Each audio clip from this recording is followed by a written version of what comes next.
How you doing? How you feeling? You feeling good? I'm feeling good. I feel very good. I feel very, I was gonna say centered, but that's not it. I don't know, purposeful? I don't know, I don't have a word for it. But it's also like a red flag. Like when you feel that good, it means maybe you're overconfident. Maybe I'm overconfident. Might be.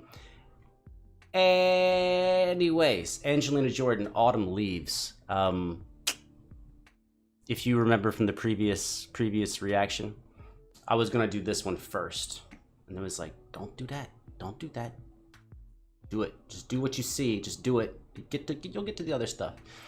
So Autumn Leaves. Don't know if this is interesting to you, but this is a fact. I have played Autumn Leaves. Who knows how many times over years and years and years, because it's like a jazz standard. But here's what's up when you're in a jazz band, jazz standard, where you don't have vocalists. It's one of those songs that I didn't. When you say song, that's the giveaway. A song. Songs usually have words. I didn't know it had words. I don't know if I've ever heard the actual song with words. I just know it from jazz bands, combos, big bands. That's it. See, I told you it wasn't that interesting. Okay, let's do it. I'm excited. You know what I'm excited about? Even if, like, there's no way this could go bad, because I love the chord changes and I love the melody of Autumn Leaves. It's like a pre-win. There's no way. There's no way it can be disappointing. Kind of curious what the lyrics are. Let's go.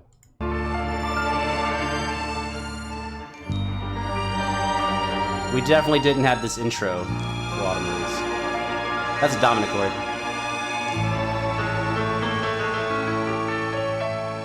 Or pre-approach dominant.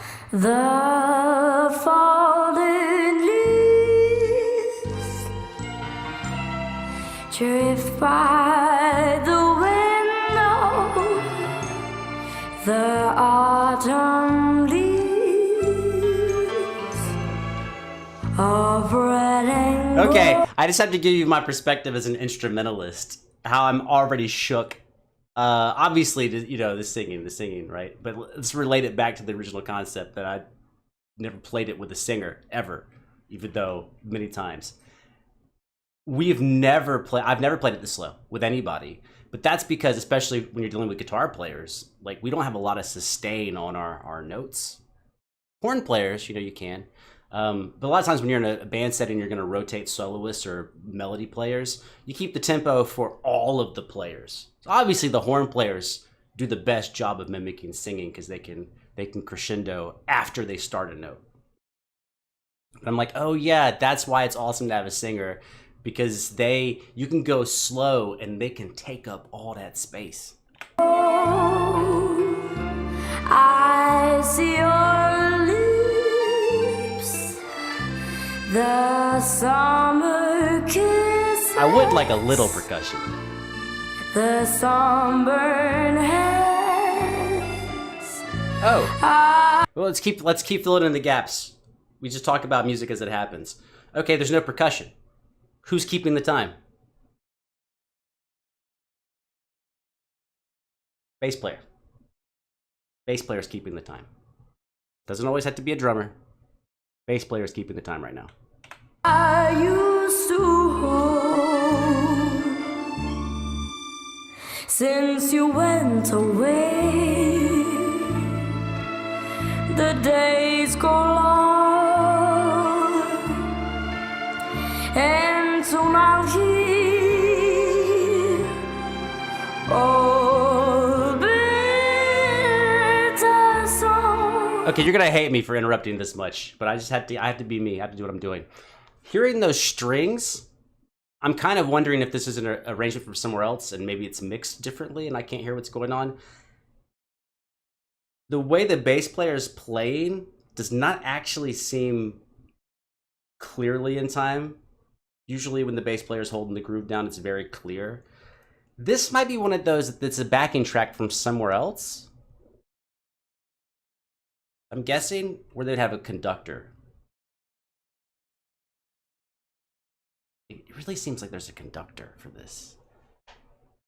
If there's a conductor, he's keeping time. He, she, they keep it, them, they're keeping time. Whatever.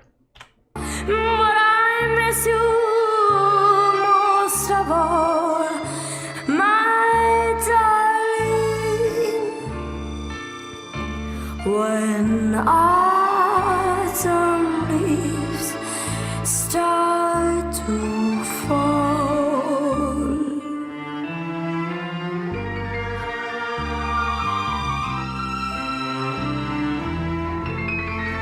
Yeah, with that piano in the background, piano strings, bass.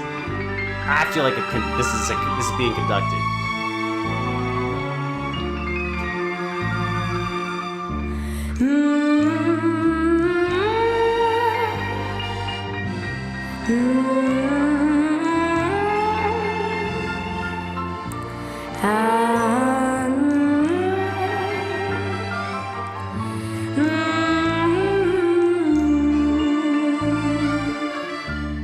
Since you went away, the days go long, and soon I'll hear a bitter song. But I miss you most of all, my darling. Sorry, if you see my face getting all like, when I start thinking hard, it looks like I'm constipated or something. What I'm actually trying to do, I'm trying to listen to the strings and the bass, any extra instruments that are just popping in, and her voice, and I'm trying to think about them all at the same time, but it's really hard to focus on multiple parts. Usually, in a classroom environment or something, or if I was preparing for a class, then I would just listen to the song multiple times and focus on one element each time, and then put it all together. But it's on the fly, man. Oh, and that accordion. When autumn leaves start to fall. Okay, actually, maybe the coolest thing I didn't even bring up. I kind of want to go back and dig in a little bit. We're not going to rewatch the whole thing at all. Is the accordion player just doing counter melodies, like improvised counter melodies? I mean, maybe it's not improvised. Maybe someone else wrote out counter melodies. But let me go. I want to listen to some of the accordion in the background. Leaves of red and gold. Oh, and the strings have a counter melody too. The summer kisses. Yeah. Okay, so now I'm being forced on the fly to see if I can even define what a counter melody is, just instead of orchestration. By the way, I did not take orchestration. That would have been a really cool class to have taken. I did not take orchestration.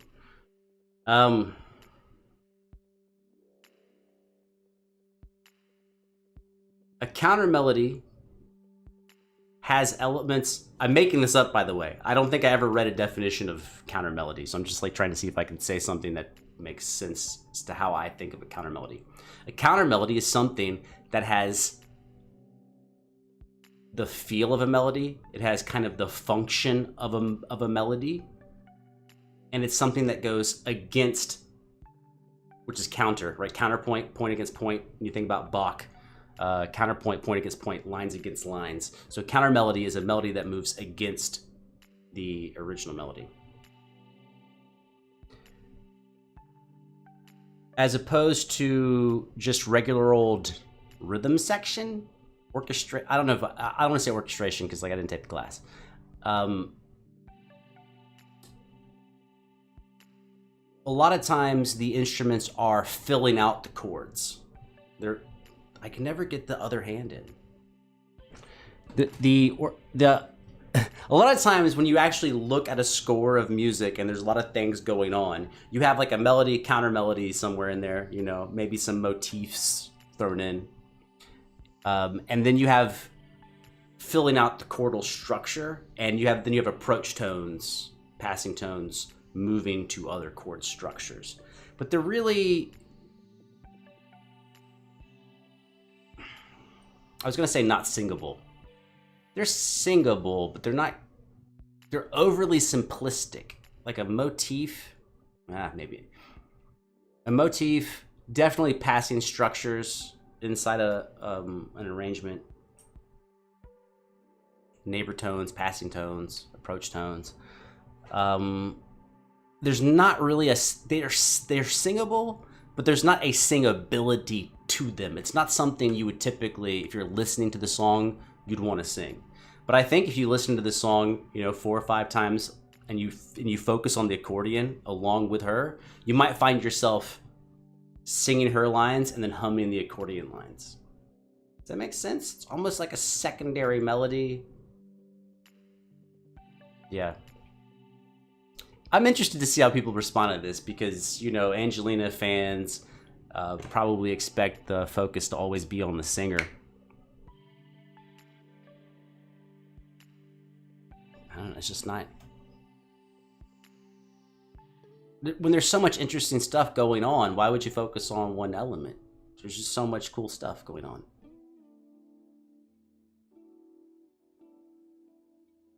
See, I knew I was overconfident. I knew it. Because right now I'm like, bro, you gotta explain yourself better.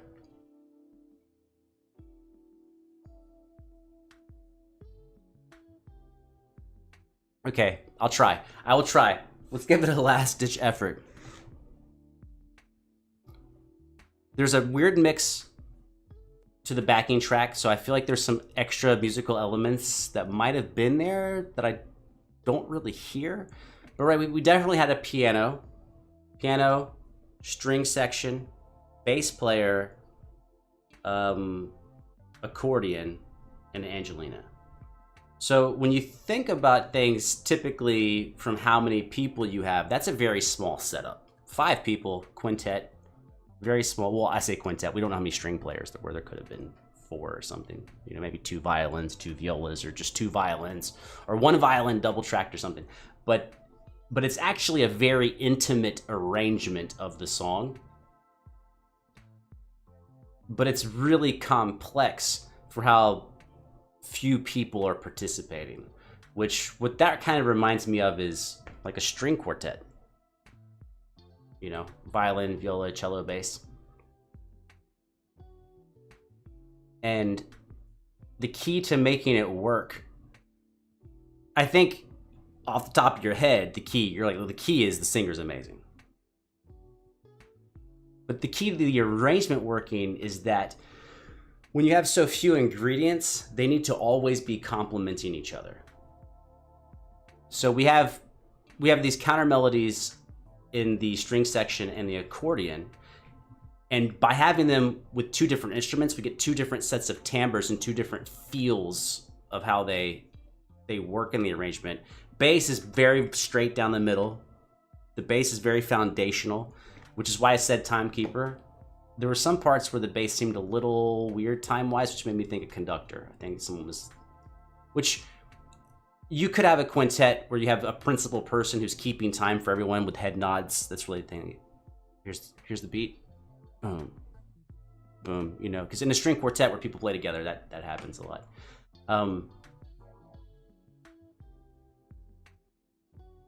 Yeah. I think we have a tangent to go on here, which is I think slow songs have this feeling of being overly simplified. Like, oh, it's slow. You have way more time to, prepare your fingers or prepare your voice or get your hand line up, or you can look further in the music if you don't memorize. You can scan forward a little bit because you're at a slower time. I think that's all true, but I think slow music is much harder. In my experience and dealing with people, slow music is ridiculously harder because there's so much time in between the pulses that your weaknesses are very much revealed, right? Speed and energy can cover up a lot of mistakes. And the music is moving by so quickly that people don't have a lot of time to think back to previous things that happened. But when music is going slow, you're very exposed as a musician. You're extremely exposed.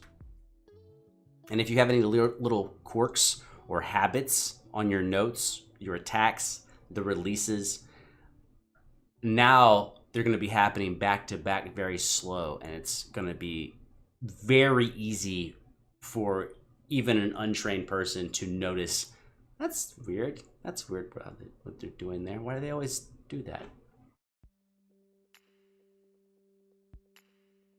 Yeah, anyways, I guess that's my thing. I guess we're not focusing on vocals really at all on this one. Vocals are gorgeous, but the arrangement is where I'm at. Oh, okay. Well, let's put a neat bow on it and get out of here.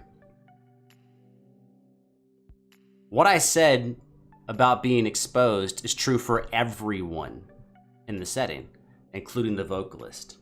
She's so in command as a vocalist, taking up the space, that naturally I'm going, oh, that part's solid. And so my ear is drifting to the other things, right? If she was making mistakes, if she was doing something weird, then my attention would be constantly drawn back to her, because she is at the top of the mix. She's the top, she's the loudest instrument. But her being so relaxed makes me relaxed, and now I'm looking with my ears at other things going on. Anyways, see, shouldn't be overconfident. Confident. Shouldn't be I should be overly competent. I should train to be overly competent, not overly competent. Should do that. But overly confident. See, I knew it. I still stand by everything I said at the beginning. That melody, them chord changes are awesome. There was no way that a singer was gonna make me not like the song, because it's just classic. Classic 2-5-1s, 2-5s everywhere, whatever. Let's get out of here in bed. I'll see y'all again. If you watch the other videos, I'll see you on a lot of other videos, but if you only watch the Angelina stuff, I'll see you in like a day or so. I don't know. What do you say when you're leaving? Sleep well, eat right, take some time out with yourself.